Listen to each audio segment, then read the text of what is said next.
videolõunatund Nõmme raadios. Ja tere maailm, ongi lõunatund Nõmme raadios ja stuudios Viktor Vassiljev. Jah, tere head raadiokuulajad, teleklippide vaatajad, rõõm tunda, et kõik olete seal kuskil teisel pool ekraani. Täna natukene kehvem rääkimise päev, aga Viktor, räägi mulle valede ajaloost. Valede ajaloost, nii. Valede ajalugu algab juba enne inimest, sellepärast, et kes oli esimene valetaja siis, kui inimest ei olnud, aga Jumal ise, kui ta siis, millal see oli 3. päeval, eks ole, istutas puud, 4. päeval loomad, eks ole, pani selle paradiisi aia kokku ja 5. päeval ta siis istutas sinna keelatud viljadega puu ja 6. päeval laskis sinna inimesed lahti ja ütles nendele, et ei tohi teps mitte selle puu vilju maitsta, aga Jumal on ju kõike teadja, nagu me teame. Ja kõike teadjana ta ju teadis, et nad nagunii lähevad ja maitsevad seda keelatud vilja. Ikkagi ta ütles nendele, et nagu ta poleks, ta teadis küll, ta valetas, see oli esimene vale. No ja teine vale oli juba siis, kui Adam ja Eva olid maistnud seda keelatud vilja, siis Jumal tuli ja küsis, no lapsukesed, ega te keelatud vilja ei ole maistnud. Nemad ütlesid, ei ole maistnud. See oli teine vale, aga esimene vale, see oli Jumal ise, kes õpetas inimesed valetama. Sellepärast, et kõike teadjana ta ju teadis kõiki, mis hakkab juhtuma. Tema kui maailma looja, tema lõi selle maailma selliseks ja kui ta tõepoolest on teinud inimese oma näo ja teo järgi, no ju sellel inimesel siis olidki sellised omadused, mis vanal Jumalal endalgi olid. Nii et olgu ta siis jah, isa, poeg või püha vaim või mis iganes, aga järjest segasemaks need lood on läinud pärast seda Trenti kirikukogu, kui vana üks Jumal asendati kolmainsusega, mida on 3 ja ta on ikkagi üks, ikka 3 ja ikka 1, nii et järjest segasemaks see lugu on muutunud. Aga valede ajalugu on ääretult pikk, sellepärast, et inimesed valetavad ju kogu aeg. Valetavad naabrimehele, valetavad oma naisele, oma mehele, oma lastele, räägitakse jõuludest ja mida iganes kõik, et jõuluvana tuleb. Valetavad iseendale, et jah, et ma hakkan sporti tegema, hakkan tervislikult toituma homme, järgmine nädal, järgmisest kuust, järgmisest aastast ja nii ta valetab iseendale ja nii need valed kestavad. Valede peale ongi see maailm üles ehitatud, aga kui valesid ei oleks see maailm kuradima jõhker koht. Mida me peame uskuma, kui need, kes tulevad koalitsiooni, on valetanud? Loomulikult, sest koalitsioon. Iga erakond räägib sellest, et tal on oma aated, oma maailma vaated, et ta on ainuke õige erakond, teised teevad kõike valesti. See kõik toimub enne valimisi ja antakse igasugu valimiseelseid lubadusi, mis on loomulikult valed, ega neid keegi täitma ei pea. Aga pärast valimisi minnakse kokku ükskõik kellega, absoluutselt arvestamata, millised on kellegi maailmavaated, millised on ühe või teise erakonna tõekspidamised, mida üks või teine erakond valijatele lubas. Nad lähevad täiesti perverssel kombel, heidavad kokku üks erakond teise erakonnaga, kuigi nad ei sobi oma vaadetelt kokku, kuigi enne valimisi nad sõimasid ja kirusid maailma põhja üks erakond teist erakonda, aga need kokku nad lähevad, koalitsiooni nad teevad, mis on mõistuse vastane, aga võim on võim ja võimu nimel minnakse kokku kas või kuradi vanaema endaga või ükskõik missugune erakond, ükskõik missuguse erakonnaga, peaasi, et saaks selle võimukese kätte ja nii need asjad toimuvad. Aga hea valija neelab ju selle kõik alla, sellepärast et valija usub ju valimiseelseid lubadusi, usub, kui enne valimisi valmis, öeldakse talle, et jah, et meie erakond annab igale naisele kaine mehe, igale mehele kast viina, eks ole. Oi, suurepärane, naised rõõmustavad, mehed rõõmustavad, keegi ei mõtle, et kuidas need asjad kokku klapivad. Aga valimiseelsed lubadused, ega neid pärast valimisi täitma ei peagi, sest pärast valimisi on 1000 õigustust, miks seda valimist täita ei saa, sest vaenulik teine partei ei luba seda valimist täita, sest ei ole võimalik. Me oleksime kindlasti täitnud, aga nüüd vaenlane ei maga, vaenlane ei lase. Aga jah, et saaks vaenlasega nagu kuidagismoodi hakkama, siis heidetaksegi vaenlasega kokku, heidetakse temaga ühte voodisse. No jah, vaata, see, kes süüdistab koalitsiooni valedes, kui ta ise oleks koalitsioonis. Ise oleks koalitsioonis ükskõik kellega, oleks nende samadega, keda ta süüdistab, eks ole. Ja valet ei ole. Ega rahva jaoks mitte mingit vahet ei ole. Sest vaata, mis on rahvale tähtis? Rahvale on tähtis see, et kraanist tuleks vesi ja juhtmest tuleks elekter ja mitte vastupidi. Aga see, mida nüüd kraanist tuleb ja mida elektrist, seda ei korralda mitte ükski partei, mitte ükski erakond. Seda korraldavad keskastme ametnikud, kes sõlmivad lepingud erafirmadega, kes teevadki seda tööd, kaevavad kraavi, asfalteerivad teid ja nii edasi. Aga valitsev erakond ja valitsev koalitsioon, nemad karjuvad sinna juurde mingeid poliitilisi loosungeid, eks ole. No okei, võib ju ka kraavi kaevajate kõrvale panna orkestri, kes puhuks pasunat ja mängiks trommi, oleks võib-olla lõbusam. Nõukavõim, ta harrastas selliseid asju. Vaatame Euroopa Liidu poole. Kuskilt ülevalt öeldakse, seal riigis ei olnud valimised demokraatlikud. Jah, mina ütleks niimoodi, et kui see on suveräänne riik, kui see on Valgevene, issand jumal, see on riik, see on omaette riik, eks ole. Et meie võime üle piiri kiigates sõimata, et ei on demokraatlikud valimised, ei on õiged valimised, oli ainult üks kandidaat, mida iganes. Kuulge, see on omaette riik, see on teine riik, see ei puutu meisse. Kuidas toimuvad seal valimised, millised on seal liikluseeskirjad, mis pidi voolab seal vesi või elekter, kas seal kehtivad füüsikaseadused või ei kehti. See ei ole absoluutselt meie asi, see on nende asi, kuidas nemad elavad, kuidas nemad korraldavad oma valimisi. Kui nende rahvas on rahul sellega, et neid valitseb diktaator, eks ole, no palun väga, no elagu nii, nagu nemad seal elavad. Meie Euroopa Liidus, jah, me muidugi Euroopa Liidu riigid, no see ongi suur nagu liitriik, eks ole, Euroopa Ühendriigid. Ja me peaksime nagu ühte sammu astuma, ühte viisi nagu laulma, kuigi hümnid on meil millegi pärast erinevad, aga on olemas ka Euroopa Liidu hümn. No seadusandlus natuke üritatakse ühtlustada, aga siiski need on väga erinevad riigid. Seal on Euroopa Liidus on nii Rootsi kui ka Ungari, eks ole. Nii et ega nad päris ühte sammu ei astu. Nii et ikka võib näpuga näidata siia või sinna poole, aga ikkagi, kui Euroopa Liidu riik arvab, et ta on suveräänne ja tahab olla suveräänne, siis see, kuidas ta korraldab oma valimisi, on ainult ja ainult selle riigi asi. See sõltub ju tulemusest. Kas Ladvikule meeldib või ei meeldi, see määrab, kas on demokraatia või ei. See on jah, nüüd väga rõve postulaat, et pärast valimisi, kas Ladvikule meeldib või Ladvikule ei meeldi. No jah, ega rahva käest ei saa ju küsida, sellepärast millised ka ei oleks valimiste tulemused. Kes ka ei moodustaks riigi valitsuse, reegel on see, et rahvale see ei meeldi. Ühelegi rahvale ei meeldi mitte ükski valitsus. Ei ole sellist riiki, kus rahvas karjuks, et ja me armastame oma valitsust, et meil on suurepärane tervisesüsteem, meil on suurepärane maksukorraldus. Sellised riik, jah, tegelikult 2 sellist riiki on olemas, üks on Kuuba ja teine Põhja-Korea. Kas seal on mäng täiesti aus? Vot, nüüd peaks defineerima aususe. Mis asi on ausus, kui inimene valetab iseendale niimoodi, et ta ise ka oma valet usub. Aga äkki see ongi ausus?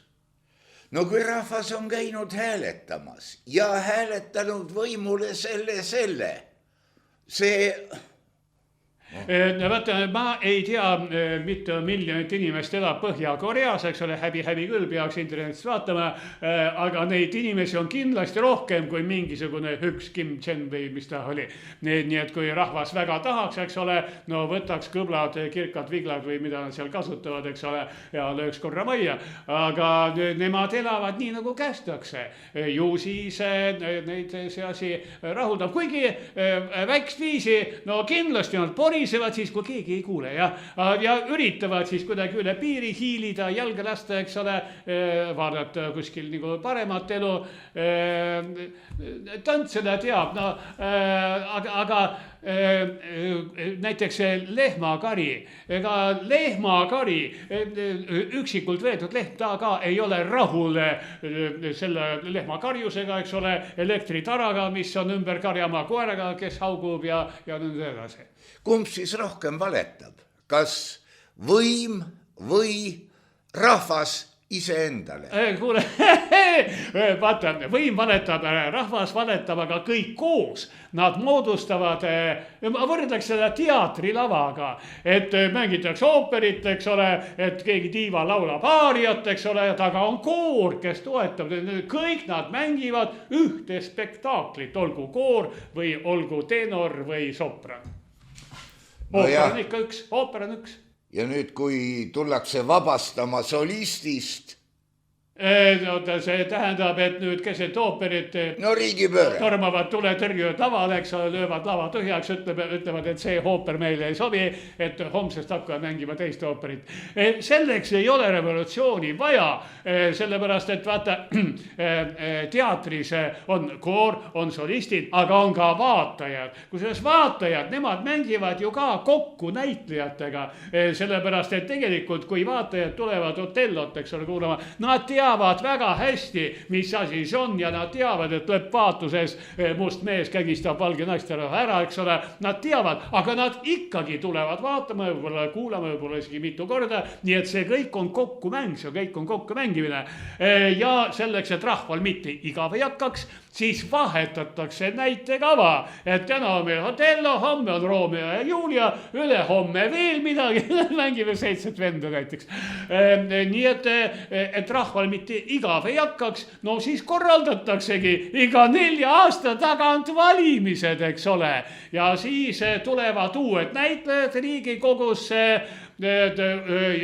aga rahvas on sama, eks ole, aga vaatab uut näitemängu ja plaksutab jälle kaasa ja peaasi, et oleks 2 vaatuse vahel vaheaeg ja pääseks puhvetisse, kus on muuseas ka järjekord. Seda küll, aga no tähendab see, kus toimub teater, seal ei ole demokraatiat, seal on lavastaja diktatuur. Lavastaja, tema paneb selle kõik asja paika, eks ole, aga vaatajatele öeldakse, et ei, see ongi demokraatia, sest iga vaataja on täiesti vaba, kas tulema teatrisse või mitte tulema teatrisse, on täiesti vaba selles, kas ta plaksutab või ei plaksuta, ta võib isegi vilistada, eks ole, no teised vaatavad teda siis kurja pilguga ja kui ta hakkab lausa huligaanitsema, mängib teisiti mõtted, siis tiritakse saalist minema, eks ole, aetakse teatrist välja, aga see ongi demokraatia publik, ongi demokraatlik publik ja väga-väga demokraatlikus riigis ikkagi on parlament, kes täidab mingisuguseid reegleid, mis ta ise välja mõtleb ja on olemas valitsus ja on olemas peaminister ja isegi president, no ja kus see demokraatia siis on? Ja nende vahele tõesti ei mahu. Jah. Aga demokraatia ei ole ju mitte valitsusele. Demokraatia ei ole mitte valitseja jaoks, mitte presidendi, mitte kuninga, mitte diktaatori, mitte verehimeja jaoks. Ei, demokraatia on rahva jaoks, demokraatia on rahvale. See tähendab mulje. Ja kui tuleb põlvkondade vahetus, mis mõttes põlvkondade vahetus, ei tule mitte mingit no noorem publik saalis. Noorem publik on ju kasvatatud vana publiku poolt ja ütlen, et mulle mitusada aastat teatris mängitakse juba Romeot ja Juliat, publik vahetub, näitemäng on ikka sama. Näitlejad ka vahetuvad, aga spektakel on ikka sama. Romeo ja Julia, eks ole, või olgu see Otello, eks ole, ja ikkagi tapab must mees valge naise ära. Jah. Kägistab ära. Jahkralt, mitusada aastat juba, kuigi publik vahetub, kuigi tuleb uue põlvkonna publik.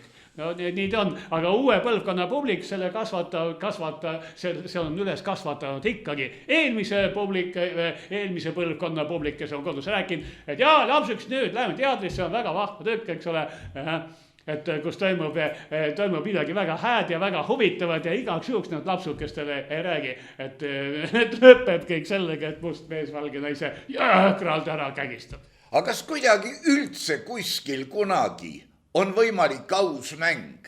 Aus mäng, jah. Aus mäng, näiteks aus äri, eks ole. Aus äri on see, kui sina tuled oma raha eest kaupmehe käest, ostad mingisugust kaupa. Ma ei tea, kui aus asi see on, et ta müüb sulle raha eest midagi. Sest ta nagu nii kalkuleerib sinna sisse oma kasumi, eks ole. On see aus või ei ole? Aus on see, milles kaks poolt on omavahel kokku leppinud, see ongi aus. Nemad lepivad kokku, et mina müün sulle surnud kana, eks ole, teenin selle pealt kasumit, sina oled rahul sellega, et pistad selle potti ja keedad suppi ja kuna me leppisime niimoodi kokku ja neid kokkuleppeid me täidame, siis see ongi aus mäng. Riik lepib rahvaga kokku, et me tõstame maksusid, eks ole, paneme ja keevitame aktsiisi juurde ja rahvas ütleb yes massa ja kuna valitsus nii otsustab ja rahvas selle alla neelas, ongi aus mäng, sest mõlemad pooled täidavad lepingu oma osa. Praegu räägitakse, see on see rohepööre, jäätmevaba tootmine, see on suletud taastootmine, aga see tähendaks ju intressivaba pangandust. Ei, väga raske tähendab on seda asja tõestada, et intressivaba ei ole, kuskil teenib keegi kasumit niikuinii, me võime harrastada mingit intressivaba kaubandust, pangandust, laenundust, mida iganes kõike, aga kui raha liigub siit sinna, ta ei liiguks, kui ta ei teeniks kasumit. See on nagu vee voolamine kuskilt ühest anumast teise, selleks, et vesi voolaks, peab olema nivoode vahe. Ja kui vett voolab kuskil kõrgemalt sinna kuskile madalamale, siis seal madalamalt tekib rohkem vett. Nii et raha liigub ainult siis, kui kuskil tekib kasum. Kui kasumit ei teki, siis sinna see raha teps mitte ei liigu. Teine asi, jällegi, kuidas pooled lepivad kokku. Kas nad tunnistavad üles, et see on kasum või nad ütlevad, ei, see kõik on vajalik halduskulude katmiseks, eks ole, meie selle pealt mitte midagi ei teeni. Ainult nii palju, et kogu selle krempli peremees, eks ole, et ta saaks süüa, oma lapsukesed koolitada, eks ole, uue autosta, kuskil puhkamas käia, natuke paremat ka süüa, natuke kõrvale ka panna, eks ole, ega ta ei teeni midagi, need tühjad miljonid, eks ole, et mis ta selle äri pealt teenis, aga see on lihtsalt hädavajalik selleks, et äri edasi kestaks. Ja kui teine pool seda kõike usub, mäng on aus. Samas suurendatakse rahvalüpsi. Tõstame makse siin, tõstame seal. Ja see lüps on väga hea termin, tähendab, kui on lehmakari, eks ole, laudas, suurtes lautades on 1000 lehma, eks ole, ja keegi neid käsitsi ei lüpsab, masinaga lüpstakse ja lehm ise tipa-tapa läheb selle masina juurde, pistab oma tissid sinna masinasse sisse, eks ole, masin teda lüpsab ja lehm laseb sellel hää sündile, sellepärast, et pärast lüpsi automaat annab teile väikse lehma kommi, eks ole, no mitte see lehmakese komm, mis meie tahame, aga mingi lehma maiustust. Nii et ta laseb suurema hea meelega ennast absoluutselt sõna kõige otsesemas mõttes lüpsta. Ja kõik on õnnelikud, lehm on õnnelik, saab lüpsta, saab kommi, eks ole, peremees on õnnelik, võib selle piima müüa, eks ole, kõik on õnnelikud. No ja siis tehakse nii, et lehmatoit aina odavneks. No ja tulemus on, et ega see piim, eks selle kvaliteet ka ju kõigub. jah, on nagu ta on, aga jällegi, eks piima kvaliteet saab liikuda teatud piirides. Kui ikkagi ta muutub täitsa veeks, eks ole, no siis see ei kõlba enam juua ega midagi, aga seda ei juhtu, sellepärast et piima... No aga ta on valge. Ta on valge, lubjavesi on ka valge, eks ole. Aga kuna piimatootjaid on palju, siis nad ikka terase pilguga jälgivad, mis teine teeb, eks ole. Nii et kui kellelgi läheb see piim väga siniseks ja lahjaks, eks ole, no siis teine paiskab turu natuke parema piima, eks rahvas saab ka aru, mis parem on. Praegu on vandenõu teoreetiline infet. Lehmad jäävad uuest toidust, mis peeretamist pidurdab haigeks. Vaata, lüpsilehm kui selline, ta ongi üks haige ja loomuvastane olend, sellepärast et lehm on imetaja, mäletseja loom, eks ole, kes peaks sünnitama vasika, mille ta peaks oma udarast tuleva piimaga ära toitma ja piim on ju looduse poolt selleks, et see vasikas ära toita. Aga see tänapäeva lehm, eks ole, ta on sunnitud piima tootma 20 korda, 40 korda, ma ei tea, 100 korda rohkem kui see, mis ühele vasikale vajalik on. Nii et haige on ta juba oma määratluse poolt. See on see haige loom, ta ei ole loomulik loom. Ta on aretatud piimamasinaks, isegi veel rõvedam. Ta on aretatud piimalihamasinaks, et kui piima enam ei anna, siis läheb kotletiks kätte. Jaa, see on loogiline, aga üks asi on krooniline haigus, teine asi on haigushoog. Ei see, et lehm laseb ennast lõpsta, ongi krooniline haigus. Jaa. Ja see, et ta jääb tõbiseks uutest vahenditest, on haigushoog. Ma ei usu, et need uued vahendid, neid ikkagi mõeldakse, katsetatakse, vaadatakse, ei tehta ju sellist, mis selle lehma nagu ära tapaks, eks ole. See vahend on ikkagi mõeldud selleks, et annakse ikka rohkem piima, aga loodussõbralikku piima, et vähem rikkus keskkonda ja nii edasi, aga suugi mitte selleks ei tehta seda, et lehm ära tappa. Nii et küll see lehm ikka kuidagismoodi vireleb edasi.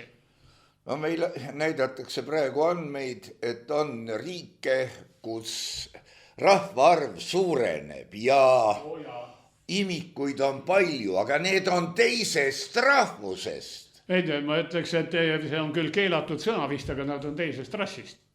No jah. Nii et seda küll, aga jällegi... Need on siis sellised inimesed, mis on, kas ma ei tea, loodusega paremini kohanenud, muutuva planeediga paremini kohanenud, ka muutuva kliimaga võib-olla paremini kohanenud, muutuva sotsiaalse keskkonnaga paremini kohanenud ja paljunevadki tunduvalt paremini kui meie siin mädanevas Euroopas, eks ole, nemad seal Aasias, olgu ta Lähis-Aasia, Kesk-Aasia, mida iganes, paljunevad Aafrikas, paljunevad tunduvalt kiiremini. Et meil on see sündivuse kordaja Euroopas kuskil 1,2, 1,4, eks ole, aga Palestiinas on seal midagi üle 3 minu meelest, nii et igal pool Aafrikas ja Aasias on ta kuskil 2-3, rohkem 3 ligi. No aga näiteks ütleme Inglismaa, Hispaania, no käituvad nemad nagu kodus, teevad loovad tingimused Inglismaale ja Hispaaniasse, nagu oli neil kodus, see neile ei meeldi ja edasi. No nad praegu käivad edesi-tagesi, eks ole, aga põhimõtteliselt nad ikka leiavad sellise koha, mis enam-vähem nendele nagu sobib, eks ole, aga kui miski nendele ei meeldi, aga neid on piisavalt palju selleks, et oma elukeskkond ümber kujundada selliseks, nagu meeldib nendele. Nagu neile kodumaal ei meeldinud enam.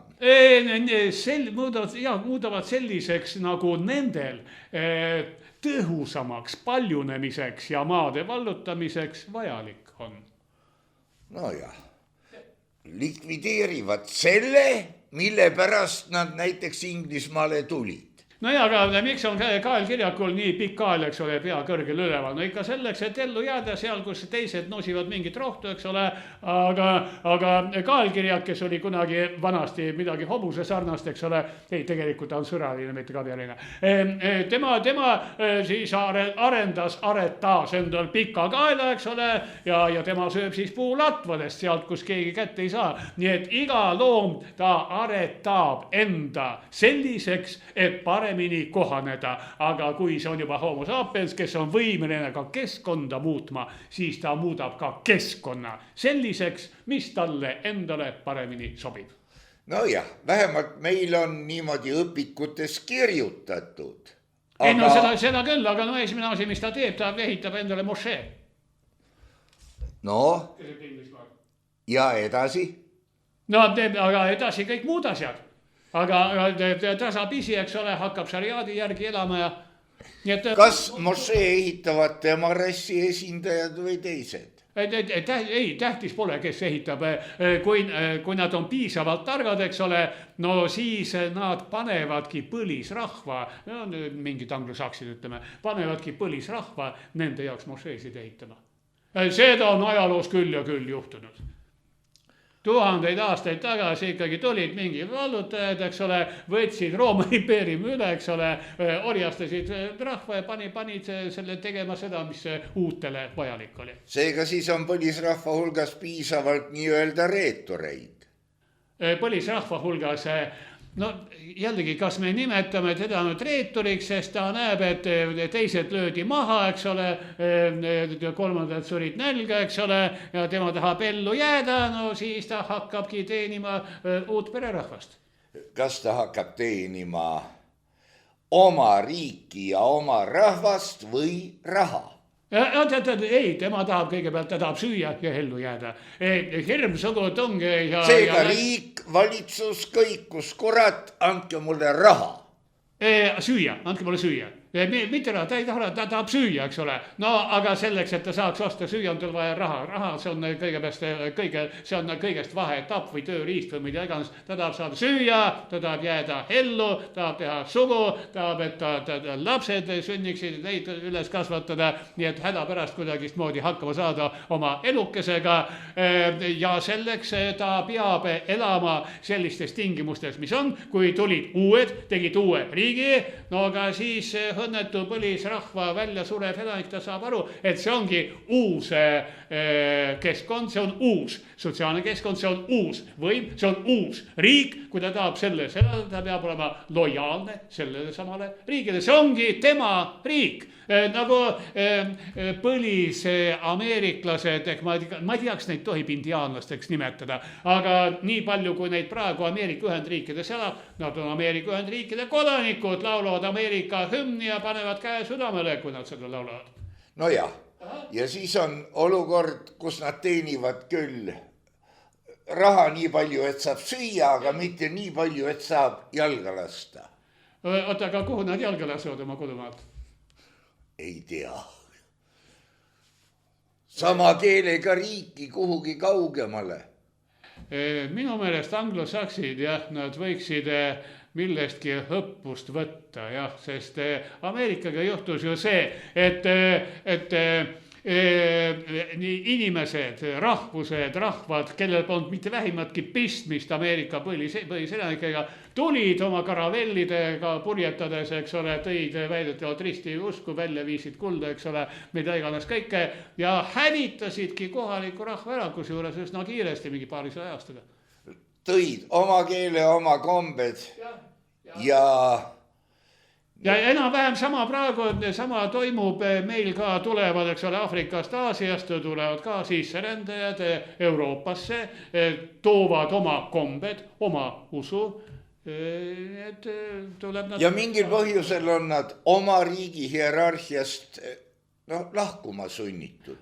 Ei, nad otsivad nagu paremat teostamisvõimalust, sellepärast et oma riigis neid on seal liiga palju, nad on seal oma rohumaal kõik rohelise muru ära söönud, tulevad mujale sööma. Nii nagu kunagi Hispaania konkistadoorid ja hiljem portugallased ja hiljem siis inglased läksid Ameerikat vallutama, oli nendel siis oma Hispaanias, Portugalis, Inglismaal halb elu või ei, aga mõned tahtsid veel paremat elu ja nad purjetasidki Ameerikasse. Nojah, aga Nüüd nad purjetavad, uued konkistadoorid purjetavad siis Aasiast, Aafrikast Euroopasse, Euroopat vallutama. nojah, paadipõgenikud kui niisugused. No aga mis need paadid siis Aga kas nad oskavad Euroopat tarvitada? Oot, kui konkistadoorid tulid Ameerikas, kas nad oskasid Ameerikat tarvitada? Nad ei kavatsenudki seda teha, nad röövisid. No tänapäeval on lihtsalt natuke arenenud tsivilisatsioon, eks ole, see röövimine ei ole enam niisama lihtne, et tuleb keegi mõõga või hoda või vibuga, eks ole, ja sealt võtab kelleltki midagi ära. Ei, nüüd tehakse seda kõike arvutite ja vastavate programmidega. Nojah, aga nad ei saa ju väita, et me toome teile kultuuri. Oma kultuuri mingil määral jah.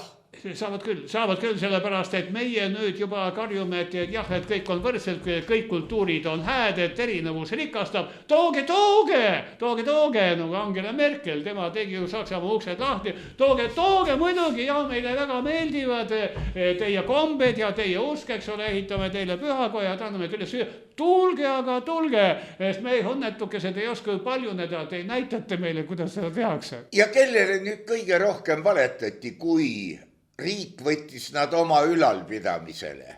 Aga võtta nüüd kinni, oli see vale või ei olnud, sellepärast, et see riik ja see rahvas aktsepteeris seda ja üldiselt sakslased nad See rahvas oli seaduskuulelik. Sakslased seaduskuulelik rahvas ja aga vaata Ameerika indiaanlased 400 aastat tagasi olid ju ka seaduskuulekad oma seaduste suhtes. No jõud ja õigus. Ja aga vaata, tuleb keegi teine jõud, tuleb kuskilt väljast ja tema jõud käib kohalikust seadusest üle. Praegu kui vaadata Saksamaa poole, siis varsti seda enam ei ole. Ei, aga võib-olla on see uus Saksamaa, sellepärast, et see on väga elujõuline Türgi kogukond, eks ole, kes on põlisrahva poolt aktsepteeritud, nad elavad koos ja elavad ilusti kenasti.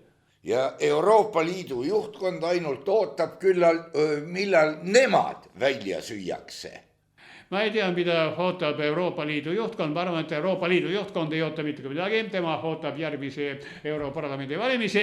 Euroopa Liidu juhtkond, tema on rahul sellega, et tema käes on võim, eks ole, tema käes on õigus ja tema siis üritabki kogu seda suurt kremplit juhtida, kus on palju, 28 vist riiki, eks ole, mis moodustavad siis Euroopa Ühendriigid ja kogu seda kremplit on päris huvitav juhtida, päris huvitav vaadata, et üks tahab nagu kiskuda ühele poole, teisele poole, ungarlane teeb, mis tahab, eks ole, et Slovakk, see hoiab hoopis Vene tiivakese all, aga kõik nad on Euroopa Liit ja nendega on päris huvitav majandada. No nüüd me võime vaatluse alla võtta ka selle, et ääremaad hakkavad kiskuma sinna, kus on kaupa ja kaubavahetus. Aga võt, mis asi on ääremaad? Tänapäeval see asi ei ole niivõrd geograafias kinni, eks ole, et oled sa ühel pool või teisel pool mingit müüri, mäge või jõge. Nii et ääremaa võib olla ka keset Euroopat, ääremaa võib olla keset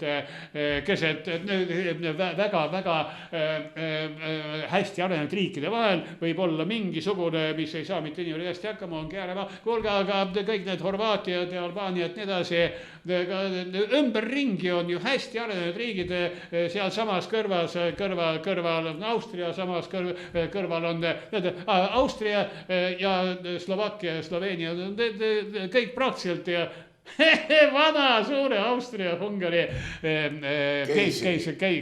keisririigi osad, eks ole, aga millegipärast ühtedel läks nad natsa nagu paremini, teistel natsa viletsamini. Tant seda teab, no eks vahepeal muidugi Austria-Ungari jäänukid jagati kah suurte vahel ära. Need suured olid ka väga imelikult, sest üks suurtest oli Saksamaaga. Saksamaa oli ju Austria-Ungari keisririigi ajal täiesti tähtsusetu pisikene vürstiriigikene. Ja me oleme jõudnud sinna, et see kirbusitt võttis sihukese lahmaka. Ja.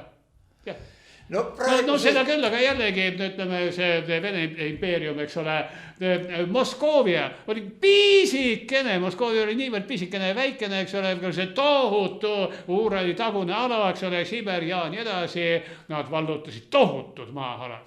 No kas nad vallutasid, aga seal usutakse, et vallutaid. Ei, seda küll, aga nad majandavad kogu selle kremplit. Nad valitsevad kogu selle kremplit. Ja lasevad endale andamit maksma. Lasevad andamit maksma, võtavad Burjatiast muuseas, see on mõnest pool meessoost elanikkonda võetud Ukraina sõtta, eks ole. Burjatia on andnud kõige suurema panuse Ukraina erioperatsiooni läbiviimiseks. Ometigi ei ole nagu sõjakas rahvas. Ei, no sõna kuulekas rahvas. Sõna kuulekusest ja veel tsaari impeeriumi aegadest peale, nad kuulasid sõna, kui suur valge tsaar ütles, et nüüd hüppate kõik ühe jala peal, siis nad küsisid kumma jala peal. Ja. Praegu on meil efektne ja kaunis dekoratiivne sõda, aga suure sõja on võitnud ju või võitmas Hiina, sest tarneahelad on tema käes. Hiina, tema võidab, nii-öelda saab kasumit, jah, ta saab kasumit absoluutselt kõigilt. Ta saab kasumit ühe sõdivad poolelt, teised sõdivad poolelt, toetavatelt pooltelt, kogu maailmast saab ta oma kasumi kätte. Ja Trump võib talle määrata ükskõik kui suuri tollimaksusid, eks ole, sellega tulistab ainult endale jalga, ilma Hiina kaubata ei ole võimalik hakkama saada. Ja täna tõstab Trump tolle, eks ole, ja homme hakkab Hiina käest manguma muldmetalle. No kurat seda teab mida, aga Trump tegeleb tegelikult aktiivselt majanduslike kaitselahingutega. Trump, tema tegeleb väga tulemuslikult iseenda propageerimisega. Kuulge, andke mehele lõpuks ameti see Nobeli rahupreemia kätte ja järsku läheb teil see haigushoog üle, rahuneb maha. Ja, andke teil Nobeli rahupreemia, natuke rohkem tablette. See, kes saavutab tulemuse, sellest pole enam asja. No jällegi, mis asi on tulemus?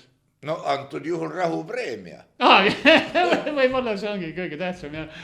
Sest paraku jah, et millega see Ukraina sõda võiks lõppeda, milline on tulemuse, selle kohta on erinevatel, mitte ainult sõdivatel pooltel, erinevatel maailma riikidel on väga erinevad nägemused. Ja seda ma küsisin mõned aastad tagasi, et mida tähendaks ühe poole võit. Ei, seal ei ole võimalik ühe poole võit, vähemalt nähtavas tulevikus ei ole seda võimalik saavutada. Sellepärast, et Ukraina konstitutsiooni kohaselt nad peavad vabastama oma territooriumi, Donbassid ja Krimm ja kõik värgid, see on Ukraina territoorium, niimoodi on Ukraina põhiseaduses kirjas, kõik, nad peavad selle vabastama. Venemaa põhiseaduses on... Nemad peavad kaitsema jälle venelasi seal. Ei, mitte venelasi. Vene põhiseadusesse nad võtsid vastu muudatuse, põhiseaduses on kirjas, et Donbass ja Krimm on Vene Föderatsiooni territoorium, nad ei saa ühtegi meetrit ära anda, nad peavad seda kaitsema, sest Venemaa oma arvates on praegu kaitsesõjas, nad kaitsevad oma territooriumi. Nii et ei üks ega teine järgi anda ei saa, mida Trump nõuab, et tehke nüüd rahu seal, kus praegu rindejoon asub. See ei rahulda ei Ukrainat ega Venemaad. Nii et rahu ei ole praegu võimalik. No rahu ei ole üldse võimalik. Ja. Need tingimused, Nad tagavad igavese sõja. ja sellepärast, et kumbki pool ei ole teisest nii palju üle, et ta suudaks teise poole põrmuks lüüa. Nii kaua, kuni NATO ja Ameerika Ühendriigid toetavad Ukrainat, Venemaa ei ole võimeline nädala ajaga Kiievit ära vallutama, ei ole võimeline kogu lugu. Ja teiselt poolt Ukraina koos kõigi NATO abiga ja Ameerika superrakettidega ei ole võimeline suure Venemaa ära vallutama ja puruks peksma. Ja ärge unustage, et teisel pool Uraali läheb Venemaa edasi. Just nimelt, nii et paraku ei ole midagi parata, see sõda kestab veel üsna kaua. See tähendab Euroopa kui territoorium, NATO kui moodustis jah, tegelevad Ukraina poolt sõdimisega ja Ameerika tegeleb Hiinaga. No Ameerika tegeleb absoluutselt kõigega, Hamasiga, eks või, Nigeeriaga ja tont teab millega, sest onu Sam, tema pistab, onu Sam siis onu Donaldi isikus, tema pistab oma nina absoluutselt igale poole. Niimoodi ta on, sellega on tagatud, et kui Ameerika huvid, need on igal pool, mina olen näinud, vaata, tähendab Riigikogu ees, Toompea lossi ees on autoparkla, kus pargivad need samused rahvasaadikud oma autosid. Kui kruiisikaga tuleb mingi ameeriklaste ekskursioon, siis nad tulevad, keeravad selja parlamendi poole, pildistavad seda suurt Moskva patriarhaadi kirikut, mis on nende meelest Eesti suurim vaatamisväärsus. Ja kui siis keegi rahvasaadik köhatab selle ameeriklase selja taga, et ma tahaks nagu oma auto juurde pääseda või auto ära parkida, siis Ameerika turist vaatab teda väga pahaselt ja ütleb, näed, siin on minu jalg, eks ole, see on Ameerika, astu eemale. Ja seda ka veel, ja kui keegi näitab, et näed, see on Eesti, vaata, et kõige tähtsam hoone, siis jänki ütleb, et meil on sihukesi õige mitu. Muidugi jah. No Ameerika on Ameerika ja Eestiga ei anna võrrelda, ei ole midagi parata. Aga see kurb tõsi asi, et sõda kestab, ta kestab. Sest jällegi, nii nagu Putin ütleb, et erioperatsioonil on juurpõhjused olemas. On. Tema jaoks on absoluutselt ja teine pool on kus ja vait, ta ei räägi kunagi erioperatsiooni põhjustest, aga need on ja seda teab väga hästi Saksa Rheinmetalli relvakontsern, sest Rheinmetall praegu ehitab moonatehaseid minu meelest Eestisse, Läti või Leetu veel kuskile, aga see on kõik kökki-mökki. Nad hakkasid just ehitama 2 tohutu suurt relvatehast Ukrainasse. Ja relvatehast ehitades nad arvestavad sellega, et ehitamine ise võtab 5 aastat aega. Alles pärast seda hakkavad nad tootma relvi ja veel 5 aasta pärast hakkab see asi tulu teenima. Kui kaua siis Rheinmetalli arvates võib Ukraina sõda kesta? Aga kui Rheinmetall rehkendab, et ühel hetkel pommitatakse see puruks ja kindlustusraha tuleb. No sõltub, kuidas neil see kindlustus tehtud on, eks ole, kindlustusfirmad tavaliselt sõja käigus tekkinud kahjusid ei kata, aga kes teab, mis see leping neil võib olla, kuid nad ei taotle mitte kindlustust, sest kindlustus, see ainult korvab kulud ja sugugi mitte 100%, aga Rheinmetall tahab teenida kasumit ja sugugi mitte 100%, vaid tunduvalt rohkem.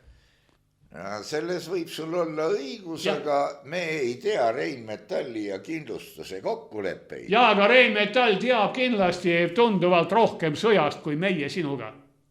Ja, Rheinmetall, nemad ongi erispetsid sõjaalal. Kas Kalašnikovi tehased ka laienevad? No seda ma ei tea, aga ma usun, et Kalašnikovil Kalašnikovil läks küll hästi nii kaua, kuni valuutapuuduses hakkasid nad müüma litsentse, eks ole, ja Kalašnikovi automaati litsentsiga toodab absoluutselt igaüks, kes vähegi viitsib, Aasias, Aafrikas, igal pool murel ka, eks ole. Nii et ega neid päris originaal Kalašnikovi eriti keegi ei osta. Hiina Kalašnikovid, Rumeenia Kalašnikovid, mina teaks neid. Need on odavad ja pehmed. Ja seda küll, aga vaata, mida odavamad pehmemad, mida viletsamad need on, seda rohkem neid läheb. Ja see on käive, see on käive. See on käive, sellepärast, et vaata, õmblusmasina tehased, see on kõvad spetsid, eks ole. Nad võiksid teha Singeri õmblusmasinat, mis kestaks põlvest põlve. Millegi pärast nad teevad õmblusmasinaid, mis kestavad mitte kauem kui 3 aastat. No ja, miks peab siis tegema Kalašnikovi automaati, mis kestab 50 aastat? Mida kiiremini ta osadeks laguneb, seda parem, seda rohkem kasumit. Samas mudelit ju oluliselt ei muudeta. Ei, aga milleks? Milleks? Ega õmblusmasin Singeri ajast pole ka suurt muutunud, tal on elektrimootor külge pandud. Kas sellest võib järeldada Kalašnikovi? Et see sõda on siiski mõeldud pigem noorte meeste hävitamiseks kui mingil muul eesmärgil. Ei, no, eesmärke on hästi palju. Noorte meeste hävitamine, see on rohkem, see kuulub rohkem vandenõuteooriate hulka.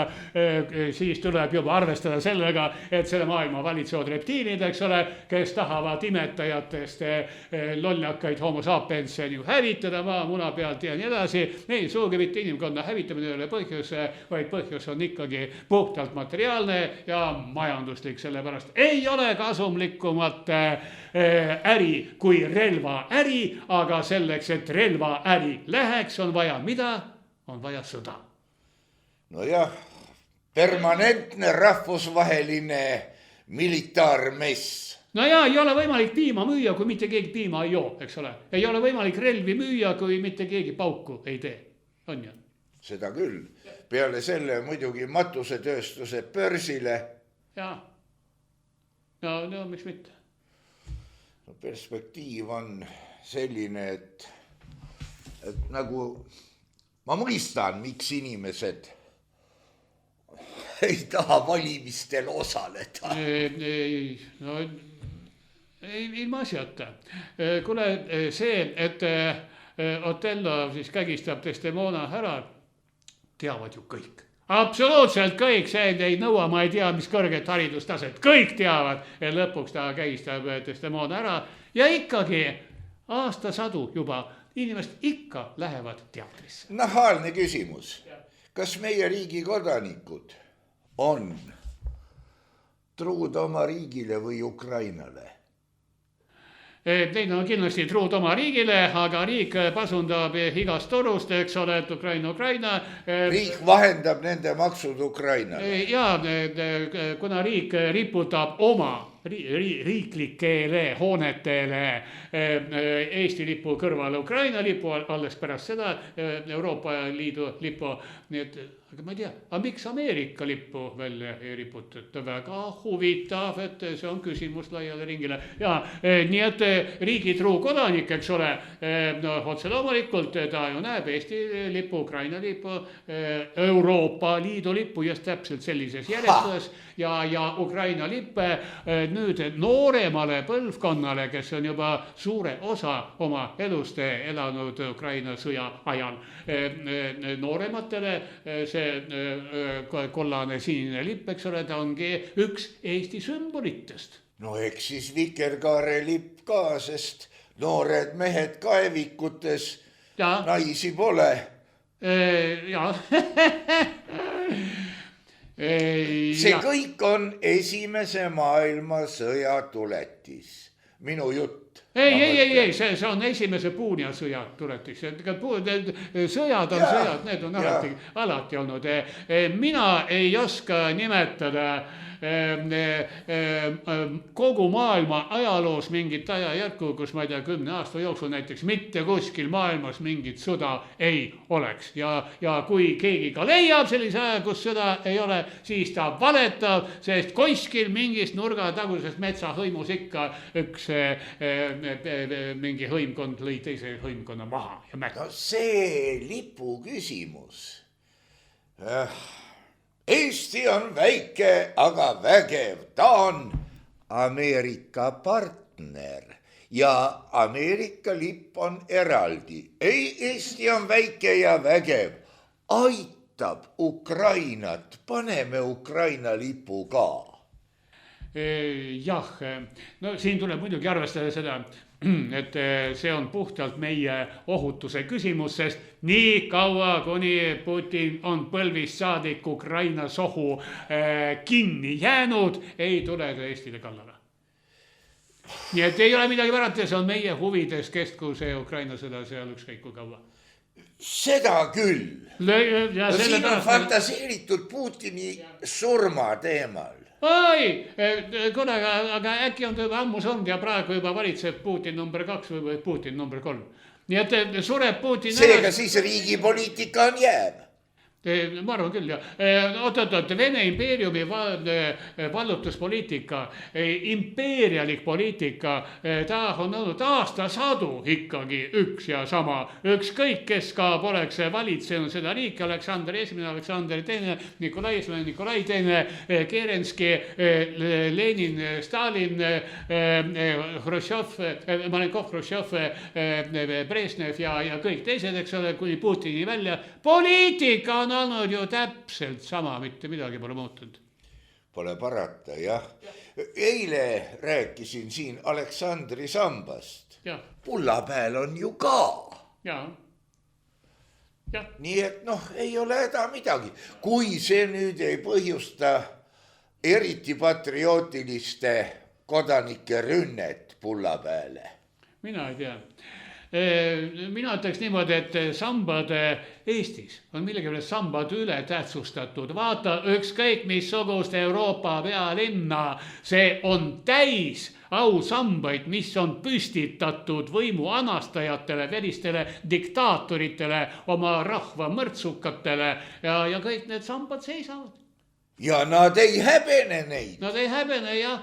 Aleksandrin kadu Helsingis, eks ole, ta oli ju vallutaja, eks ole, okupante, aga on olemas ja ma ei tea, alles hiljuti minu meelest Tamperes võeti maha suur Lenini püst, eks ole, mis oli tohutu suur, nagu see meil Pätsi pea. Aga see ei tee ju Leninit olematuks või saab seda ainult eriloaga ajaloo tudeng õppida. No vaata, kuna nüüd on tõendab see Ukraina sõda, Venemaa on suur agressor, vallutaja, mida iganes kõike, et nüüd siis võtame kuni Lenini ja Aleksandri ja ma ei tea. Peeter Esimene. See võeti juba. Seda nüüd küll, jah. Ainult, et aga mul on viktoriini küsimus teile. Mul on viktoriini küsimus, kallid isamaalised inimesed. Milline riik oli see, kes esimesena tunnistas 1918. aastal, 20. tunnistas Eesti Vabariiki, Eesti Vabariik. Kes oli esimene? Kirjutage meile. See on kõige ausam mäng. Siis me saame teile suuliselt kinkida tordi. Suuline tort täpselt suhu. Nojah.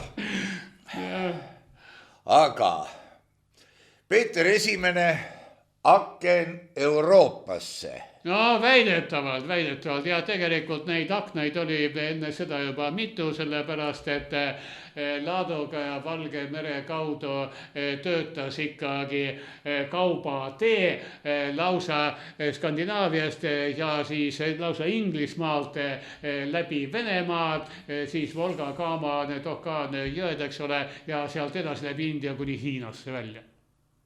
No näed, häda ajas härjakaevu. siiditee oli täitsa olemas ja oli. nii et ei ole midagi uut siin maailmas jah. Lihtsalt vahepeal olid mingid sõdad, mingi jupikene sellest teest ei toiminud ja kui oli mingi sõda, mis pani siiditee kinni, siis siidi hind Euroopas hüppas ju lakke. nii et teatud määral oli see kasulik.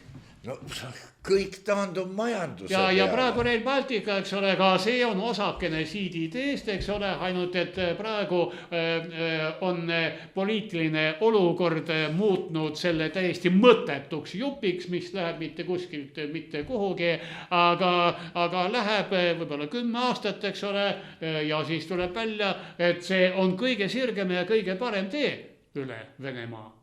No jah, vaata siin ongi see nipp, et Euroopa Liit majanduslikult ei ole heas seisus. Rohepöörde egiidi all tehakse lollusi. jah. Aga see tähendab, et paljud riigid tahavad hakata kauplema Venemaaga, sealt veel midagi saab. Kuule, kõik tahavad tegelikult, kõik tahavad, aga lapsed praegu ei tohi. Kõik tahavad, aga ei tohi. Ja kui see pauguga paisu tagant tuleb ühel hetkel. Siis ta tuleb, jah. Siis tulevad sealt metallid, väetised, nafta, gaas, mida iganes kõik ja kõik see tuleb kunagi, jah. Nii et ma arvan, et nii nagu Rheinmetall ehitab praegu relvatehaseid, eks ole, aga mingid suured naftaga kauplejad, need lihtsalt ootavad, millal siis uuesti tankerid ametlikult võiks Venemaale saata.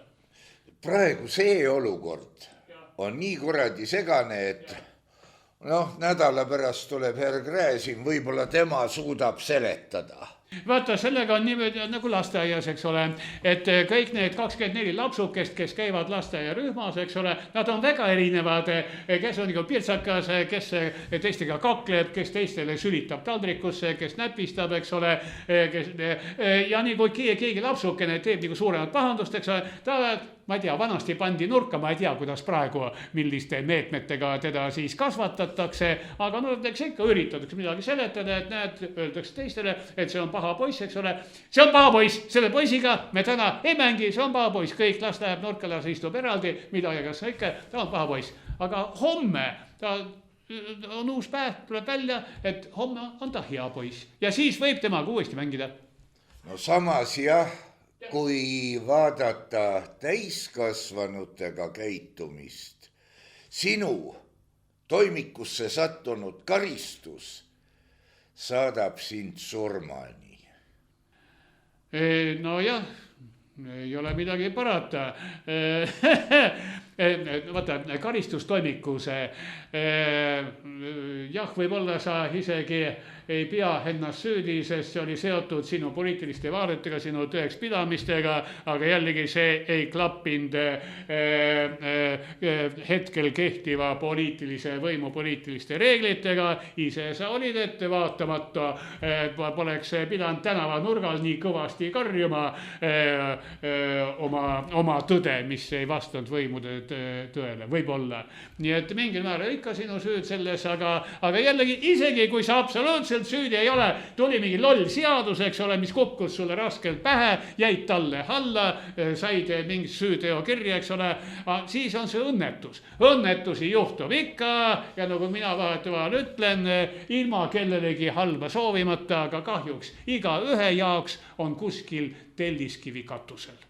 Igaühe jaoks on kuskil keegi, kes selle tellise alla lükkab, eks ole, opositsioonist tõenäoliselt. Ei ole isegi vajadust, sest tasapisi vihma sajab, eks ole, lennuk lendab üle, siis katus vibreerib ja tasapisi see telliskivi ikkagi sõidab allapoole. Ja see, et mingil X päeval, Y hetkel just sina selle räästa all jalutasid, see on sinu süü. No jah, ega see ei ole vana jumala tahe, see on sinu süü. Seda küll, vaata, aga vana jumal, ta ei tahtnud kellelegi halba, on ju, aga ta on kõike teadja. Ta pidi teadma, et see telliskivi just sel hetkel kukub ja ka sina seal just sel hetkel jalutad.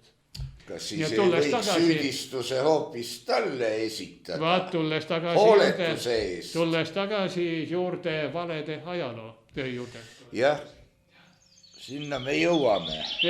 Jah, no vales ja vaevas ja neid lapsi tehakse vales ja vaevas nad sünnivad, vales ja vaevas elavad terve eluvaevas ja vales ja vaevas nad surevad ja kõige rohkem valetatakse siis, kui kadumekene mulda sängitatakse, no siis ja valetatakse tema kohta kõige rohkem, sest siis ta ei saa enam vastu vaielda. Jah, siis räägitakse nii palju head, et ja mul on aeg-ajalt tunne, kui keegi hakkab mind kiitma.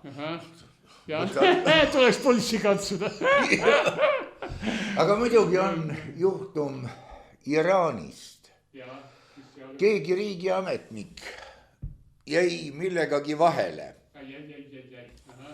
Mõisteti, ma ei tea, mitukümmend kepihoopi. Avalikult anti need kätte ja siis öeldi, mine tööle ja ära tee enam vigu. Ta oli puhas, sest ta oli karistuse kätte saanud. Jaa, seda küll, aga muuseas kirik on täpselt sama kinnitanud, et kui sa oled pattu teinud ja ära pihtinud oma patud, siis õigeusu kirikus öeldakse, et loed nii mitu korda issa meiet või mida iganes kõike, eks ole, ja oled puhas ja prii. Vanasti katoliku kirikus pidid ostma indulgentsi, eks ole, maksid kirikule raha, olid patust prii, nii et patud antakse ja andeks. Ikka. Ja kui sa oled nüüd naabrimehe maa löönud, eks ole, no siis võed kinni, pistetakse sind törmi, istud ära, eks ole, ja tuled tagasi, tuled välja ausa mehena. Ja sul on küll, jääb küll tähendab paturegistrisse või karistusregistrisse jääb küll kirje, jah, et sa oled kunagi hakkama saanud. Aga see karistus on kustunud, kõik saavad ära kandnud, puhas. Kõik on suhteline, aga aitäh, herr doktor Viktor Vassiljev. Väga vabandan, et täna ei olnud enesetunne kõige mugavam. Olge tänatud kõik toetajad ja jagage klippe ja audiovärki. See on kõige olulisem ja meie püha sõda läheb edasi.